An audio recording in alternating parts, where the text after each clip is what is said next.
Melaunching sebuah mobil listrik kebijakan Bapak Presiden kita yang 90% sendiri dengan mengumpulkan anak-anak lorong.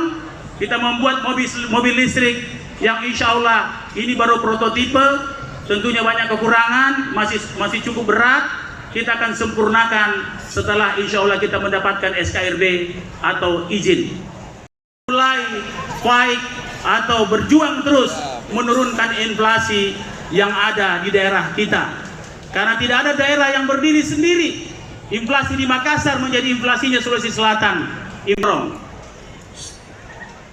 Persatuan, kekompakan warga menjadi penting, dan banyak persoalan-persoalan sosial yang menjadi concern kita. Persoalan geng motor misalnya, persoalan anak-anak terlantar. Maka dengan itu pemerintah kota terus mencanangkan sebuah program di selatan. Selamat menyaksikan. Ada tiang tidak bisa disaksikan.